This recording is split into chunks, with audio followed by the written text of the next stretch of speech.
எல்லாருக்கும் வணக்கம். உண்மையிலே வன்னி மாவட்டத்திலே சங்கு சின்னத்திலே போட்டியிட்ட நாங்கள் ஒரு ஆசனத்தை நாங்கள் பெற்றிருக்கின்றோம்.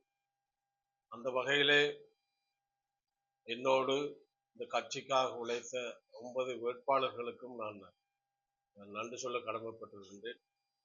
அந்த வகையிலே உண்மையிலே அவர்களுடைய அந்த உழைப்பு தான் கட்சிக்கு வாக்குகள் கூடுதலாக விழுந்தது.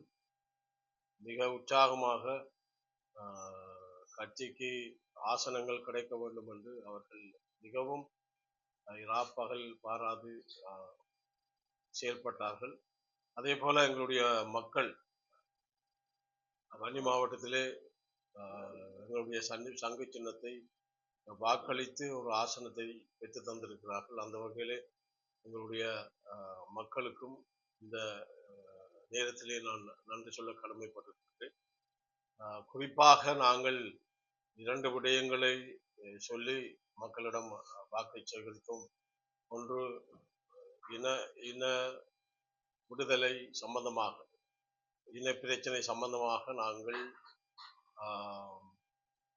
இந்த அரசாங்கத்தோடு பேசி தீர்வு கிடைப்பதற்கான வாய்ப்புகளை மேற்கொள்வது ஒரு விடயம். அபிவிருத்தி சம்பந்தமாக நாங்கள் இந்த அரசாங்கத்தோடு நாங்கள் இணைந்து செயற்படுகின்ற ஒரு சாத்தியப்பாட்டை நாங்கள் மேற்கொள்கின்ற ஒரு சூழலை உருவாக்குவதாக நாங்கள் சொல்லியிருந்தோம். இந்த 2 விடயங்களிலும் நாங்கள் கவனம் செலுத்துவோம். இனப்பிரச்சனை, அபிவிருத்தி சம்பந்தமான பிரச்சனைகளை நாங்கள் எங்களுடைய மக்களுடைய கிராம ரீதியான அவருடைய குறைகளை நாங்கள் கேட்டறிந்து நிச்சயமாக அவர்களுக்கு எங்களுடைய கிராமங்களை உயர்த்துவதுதான் எங்களுடைய நோக்கமாக இருக்கும். அதே போல இனப்பிரச்சனை சார்ந்த விடயங்களையும் நாங்கள் முன்னுரிமை அடிப்படையிலே செயற்படுவதற்கான ஒரு சூழலை நாங்கள் உருவாக்குவோம். அதே போல பாராளுமன்றத்திலே நாங்கள் இணைந்து தெரிவு செய்யப்பட்ட தமிழ் பாராளுமன்ற உறுப்பினர்கள் நாங்கள் ஒன்றிணைந்து ஒரு அணியாக பொது பிரச்சனைகளை நாங்கள் கையாளுகின்ற வகையிலே அவர்களை எல்லாரும் ஒன்றிணைத்து தமிழ் பாராளுமன்ற உறுப்பினர்களை இலங்கை பூராவும் தெரிவு செய்யப்பட்ட தமிழ் பாராளுமன்ற உறுப்பினர்களை நாங்கள் இணைத்து அந்த ஒரு கமிட்டியாக ஒரு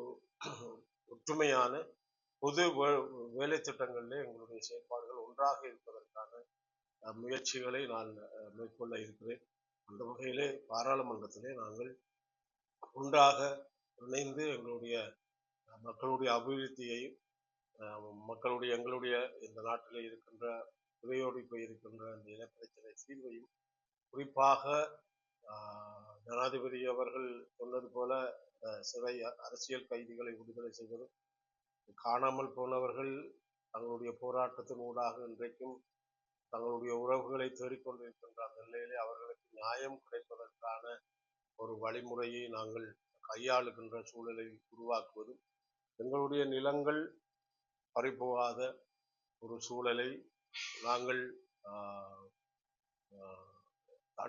தடுத்து நிறுத்துவதற்கான எங்களுடைய மீனவர்களுடைய பிரச்சனை, இந்திய தோழர் இன்னும் பல பிரச்சனைகள் அவர்கள் தாங்கியிருக்கிறார்கள். அவருடைய பிரச்சனைகளை ஒன்றாக இணைந்து நாங்கள் இந்த பொது வேலை திட்டங்களை இதை இணைத்து செயல்படுவதற்கான முயற்சிகளை நாங்கள் மேற்கொள்ள வேண்டும். அந்த வகையிலே என்னோடு எங்களுடைய சங்கு சின்னத்துக்கு வாக்கு சேகரித்த அனைவருக்கும் நன்றி கூறி, உங்களுடைய அந்த தெரிவு என்பது நிச்சயமாக எங்களுடைய மக்கள் சார்ந்த விடயங்களிலே கவனங்களை எடுத்து எங்களுடைய மக்களுடைய பிரச்சனையை தீர்ப்பதற்கான முறையை நாங்கள் கையாளுவோம் என்பதை சொல்லிக்கொண்டு விடைபெறுகிறேன். ஒற்றுமைக்காக முயற்சி செய்தவர்கள், அந்த வகையிலே இந்த தேர்தல் பொறுப்பவர்களை பார்க்கின்ற போது மக்கள் வீட்டு சின்னத்தை வழக்கப்பட்டிருக்கிறார்கள். அந்த வகையிலே வாக்களிக்கின்ற நிலையங்களுக்கு செல்கின்ற போது அந்த மக்கள் தங்களுடைய அந்த வழக்கமான ஒரு விடயத்திலே வாக்களித்திருக்கிறார்கள். ஆனால் ஒன்று, வன்னி மாவட்டத்திலே ஒரு விடயத்தை நான் உணர்ந்திருக்கிறேன். நாங்கள் ஒன்றாக இணைந்திருந்தால் 3 ஆசனங்களை நிச்சயமாக பெற்றிருக்க முடியும். அது 4ஆகவும் மாறியிருக்கலாம் என்ற மக்களுடைய அந்த எதிர்பார்ப்பு. இப்போ போடப்பட்ட வீதாசாரத்தை பார்க்கின்ற போது 2ம் ஒன்றாக கூட்டியிருந்தால் நிச்சயமாக நாங்கள் 3 ஆசனங்களை பெற்றிருக்க முடியும்.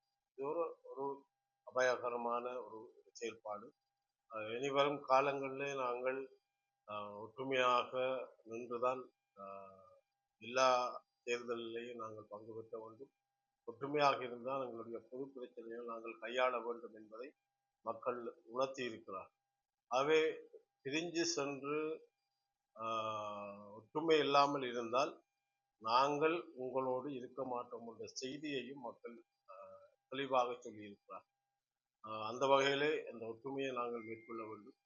என்னை பொறுத்தமட்டிலே ஒரு கவலை என்னென்றால் ஒரு பெருவாரியான வடக்கு கிழக்கிலே ஜேவிபி அரசாங்கம் அமைப்பதற்கான தமிழர்களுடைய வாக்குகள் கூடுதலான ஆசனங்களை பெற்றுக் கொடுத்திருக்கிறது என்பதை எண்ணுகின்ற போது கவலை தருகின்றது. இருந்தாலும் எங்களுடைய ஒற்றுமை ஈனம் மக்களுடைய கோபமாக மாறி இருக்கிறது என்று நான் கருதுகிறேன்.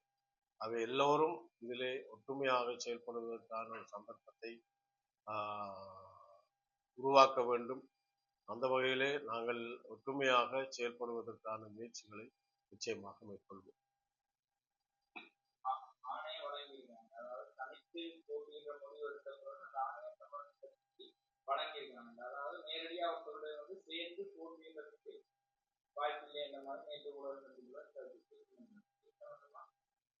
தமிழரசு